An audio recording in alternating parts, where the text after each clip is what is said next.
Desde este jueves en la sala del Malva y además en el cine Gaumont se puede apreciar la película de Martín Heredia, Bajo la corteza, y por supuesto en varias salas más del país, y por eso está conectado con nosotros a través de la plataforma de Zoom este director a quien le damos una cálida bienvenida. Hola Martín, aquí Luis Kramer desde Punto Cero te saluda. ¿Cómo estás? Hola Luis, ¿cómo estás?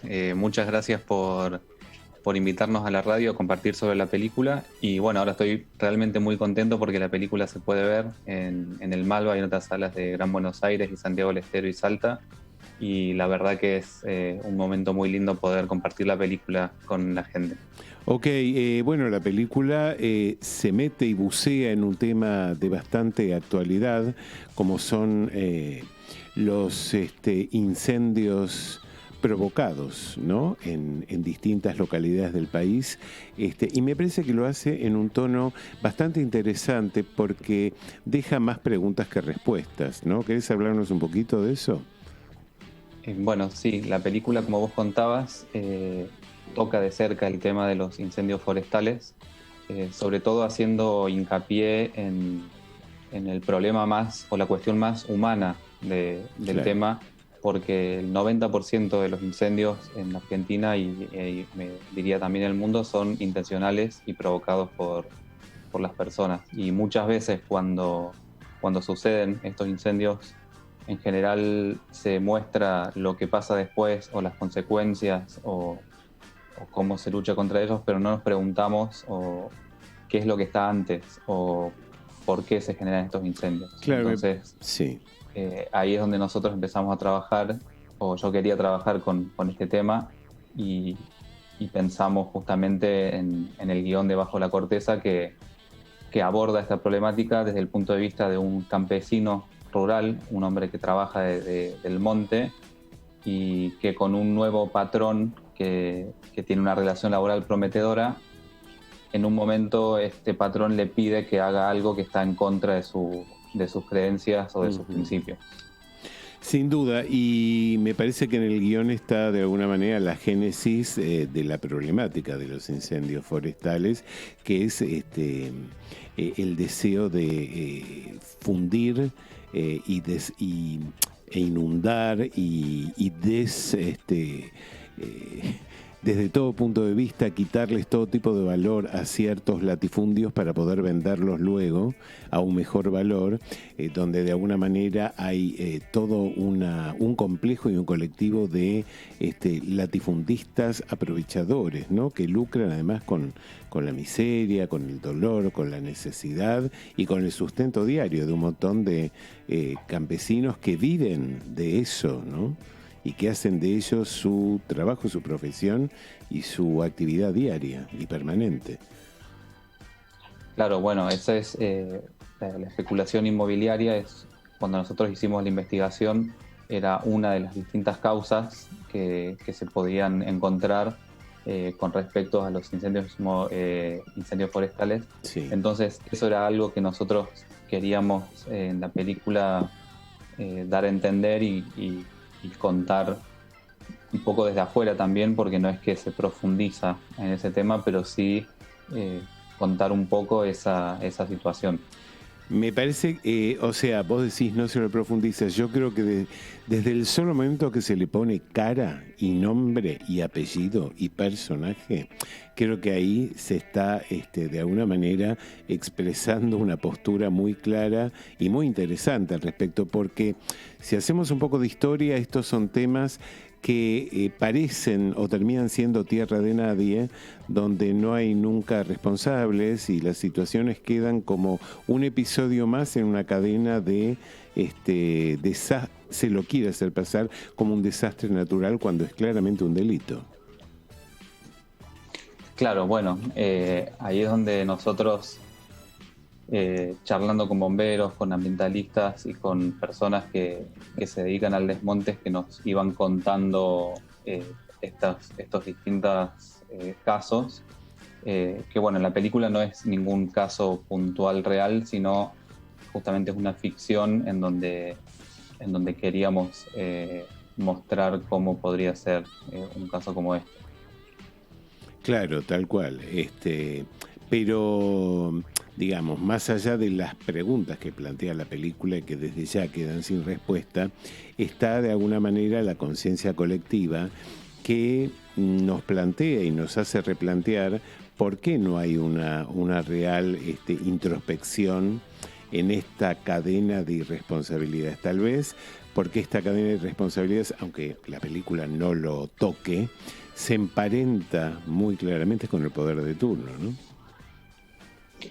Bueno, nosotros, esa pregunta que me estás haciendo vos es algo que nos preguntábamos también Claro. durante todo el proceso de realización de la película y es algo que, no sé, te cuento que nosotros empezamos a pensar en este proyecto ya hace muchos años. Es un proyecto que desde que empezamos a escribir el guión hasta que está ahora estrenada pasaron 6 o 7 años y el tema de los incendios intencionales cuando empezamos a trabajar era un tema que nos parecía que era muy urgente y pasando los años sigue siendo un tema que lamentablemente es muy vigente. Entonces hay un gran problema porque no, con el correr de los años, no solo que son menos los incendios, sino que cada vez el daño que generan es mucho más grande y, y más irreversible también por su magnitud. Entonces, hay distintas, ¿cómo decirlo? Hay leyes que buscan proteger los bosques nativos, que buscan proteger las reservas naturales, que lo que intentan es evitar la especulación inmobiliaria. Uh-huh. Para que luego de que suceda esta catástrofe, sea por la razón que sea, o sea, sin profundizar en cómo se generaron, no se puedan explotar de otra manera. Pero estas leyes, si bien existen, no son aplicadas del todo y tampoco, o sea, en muchas provincias no está aplicada y eso es algo que para mí era importante que después de ver la película podamos tener un momento de interiorizarnos con estos temas para que en el futuro no sigan sucediendo con la frecuencia que suceden actualmente. Uh-huh. Hablemos un poco del protagonista. ¿Cómo fue elegido? Está muy ajustado en su rol.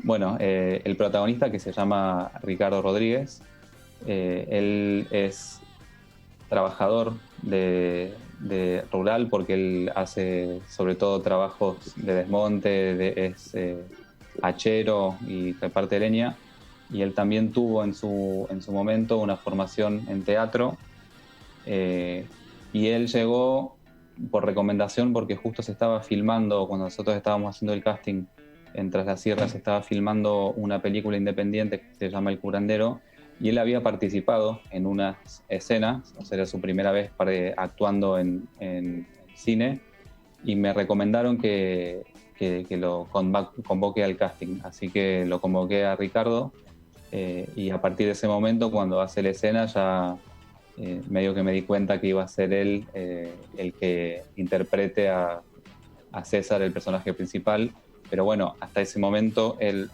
contaba solo con esa experiencia de esta película, que fue una escena suelta, y bueno, este fue su primer protagónico, que también cuando empezamos a charlar y él me contaba, yo le conté la trama de la película y después como me contaba sus expectativas, él me decía que para él ser el protagonista de una película era como cumplir un sueño. Uh-huh. Así que realmente fue muy lindo poder trabajar con Ricardo en la película. Muy interesante lo que plantea la película en cuanto a la forma en la cual lo plantea y cierra el film, que no vamos a spoilear aquí.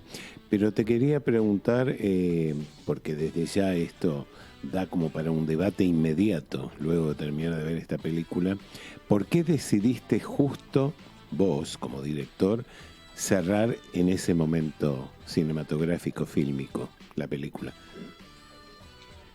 A ver, bueno, esta es una pregunta que me hace pensar a mí también un poco. Hay algo de lo que yo quería contar y que a lo largo de los distintos desarrollos que tuvimos en la película y las distintas escrituras de guión, yo quería que cuando vos ves la película puedas meterte y puedas sentir un poco lo que siente el personaje. Ajá. Entonces por eso está esta construcción del tiempo, del paisaje y de cómo van sucediendo las escenas. Y yo creo que el final de la película propone una situación de vacío.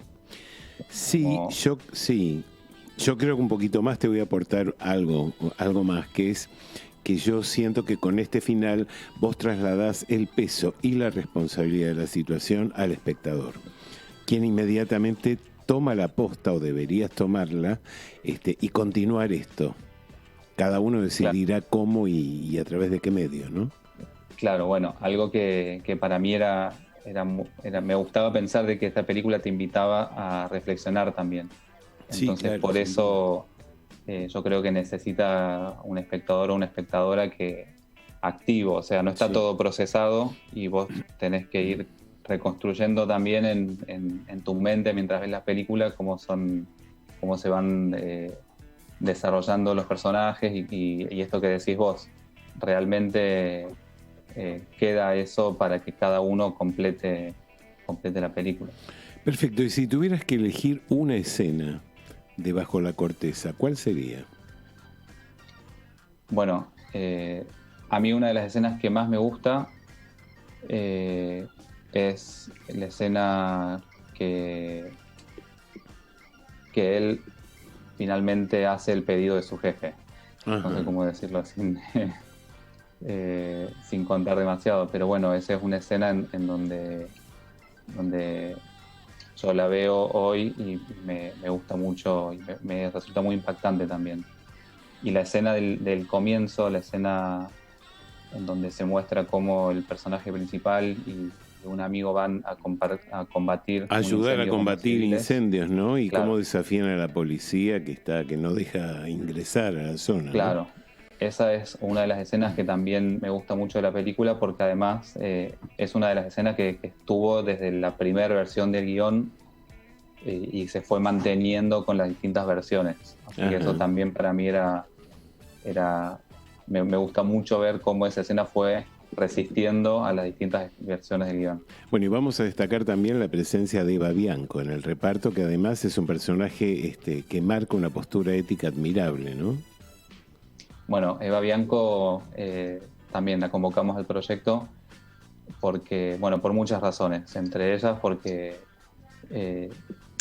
es una gran actriz y siempre su trabajo es muy bueno. Y también ella tenía y tuvo experiencia trabajando con actores y actrices que por ahí no tenían tanta experiencia. Entonces para nosotros era un valor agregado de Eva Bianco y de Pablo Limarsi el poder relacionarse y comunicarse con otros compañeros del elenco. Y justamente el personaje que interpreta Eva, que es la hermana del desmontador, a nosotros nos hacía falta justamente para poner un contrapunto y para contar más sobre esa familia y que también encarna otros valores, digamos, como tiene un orgullo y una dignidad que es asombroso también. Claro, lo interesante es ver cómo ante una misma situación un personaje presenta una postura diferente a la que por el camino, diferente a aquel camino por el cual el protagonista opta, ¿no? Hay una elección marcada y es muy interesante esa diferencia, ese cambio. Y eso que sucedió y esa escena como está filmada, que es también parte del final de la película, era una escena que no estaba muy decidida o muy clara en el momento de la escritura del guión. Y lo lindo fue que durante los ensayos con Eva y con Ricardo probamos ese final y de repente nos gustó mucho y fue lo que está en la película. O sea, eso también es parte de una construcción con el elenco. Qué bien. Tuvo la oportunidad de reescribir el final de la película. Qué interesante, qué interesante. Bueno, la verdad que te deseamos mucha suerte con esta película porque propone una mirada honesta y distinta sobre un tema bastante que aflige y azota absolutamente todos los días a nosotros como ciudadanos, como sociedad, ¿no? Bueno, muchísimas gracias y sí, es un tema que, como decía antes, lamentablemente siempre sigue siendo vigente y me gustaría pensar de que en el futuro no sucedan con la frecuencia que suceden esta catástrofe. Y bueno, sí, ahora estamos todavía en el Malva, en el Comón, también hay salas de Gran Buenos Aires, así que invito a quienes están escuchando a que se acerquen a verla al cine, porque también para nosotros como equipo de producción es muy importante y nos pone muy felices poder estrenar en salas, porque, Claro, bueno, porque ya las restricciones nos permiten encontrarnos en salas y porque también hay mucho trabajo del equipo técnico y de todas las áreas para que la película se disfrute en una sala. Perfecto. Y eso creo que también hace que sea mejor. Perfecto, Martín, te agradecemos mucho y te deseamos mucha suerte con Bajo la Corteza. Muchas gracias. Gracias No, por el favor. espacio. Por favor, un placer. Fue la palabra de Martín Heredia, director del film Bajo la Corteza. Y ahora sí, vamos pegadito a escuchar el tercer tema musical de hoy. Aquí Diego se mueve al ritmo de la pasión por la música y vamos a escuchar el tema que corresponde a la serie Only Murders in the Building. Es un tema que es interpretado por Dua Lipa y se titula Don't Start Now. Dua Lipa, perdón.